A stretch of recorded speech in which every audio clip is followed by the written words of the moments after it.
Gambarnya kerangka pikir tapi judulnya kerangka konseptual. Gambarnya kerangka konseptual tapi judulnya kerangka pikir. Bedanya kerangka konseptual dan kerangka pikir di skripsi, tesis, disertasi itu banyak mahasiswa yang salah ini. Salah satu sumber salahnya itu di buku pedoman kampusnya itu yang dijadikan acuan oleh mahasiswanya. Jadi kalau buku pedomannya dari tahun 2020 ya sampai sekarang kalau tetap itu dijadikan acuan ya salah semua berarti. Pertama gampangnya gini deh. Kalau kerangka konseptual, entah siapapun yang meneliti, entah 1000 orang yang meneliti, entah judulnya apapun, entah dimanapun, kalau teori atau variabel yang digunakan sama ya gambarnya pasti sama, arahnya pasti sama, tinggal diuji benar apa tidak arah teori itu pada konteks penelitian masing-masing. Tapi kalau kerangka pikir, walaupun dengan judul yang sama, plek ketiplek, tapi penelitinya udah berbeda, pasti kerangka pikirnya itu akan berbeda karena mengandalkan pola pikir si peneliti masing-masing. Jadi walaupun nih kalian meneliti dengan judul yang sama nih, lokasinya sama, objeknya sama, semuanya sama,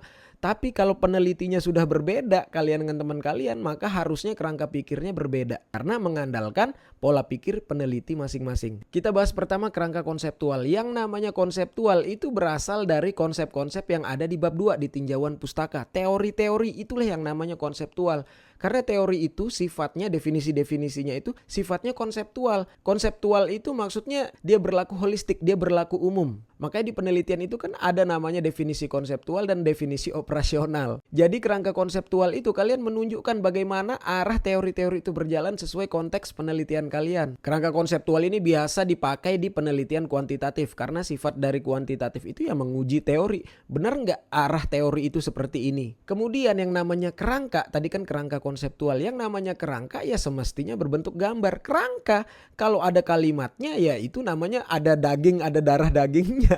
Udah bukan kerangka lagi. Tapi kalau kita kembali ke hukum tulisan, tabel, gambar, grafik, model itu nggak boleh berdiri sendiri. Harus ada penjelasan sebelum dan setelahnya. Kerangka konseptual juga biasa dikenal dalam penelitian kuantitatif itu namanya model penelitian. Sehingga memunculkan hipotesis.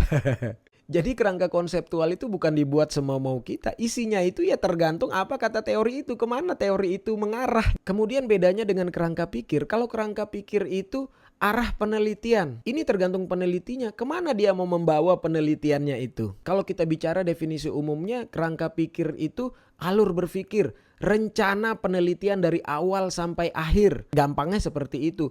Tapi dalam rencana itu bukan hanya sebatas saya membuat judul, saya menyusun ini sampai pada kesimpulan, bukan. Tapi di dalamnya ada bahan kajian-kajian. Bahan kajian itu ya termasuk teori-teori dan penelitian-penelitian itu. Sedikit mirip dengan kerangka konseptual, cuman kerangka pikir ini tergantung arah pikirannya si peneliti. Nanti rangkaian kalimatnya bisa beda dan gambar kerangkanya tadi itu ya jelas beda. Kemudian ada lagi yang namanya kerangka teori, itu mah gampang. Kerangka teori itu ya susunan teori-teori yang kamu buat dari awal sampai terakhir itu. Semoga bermanfaat ya, jangan salah lagi.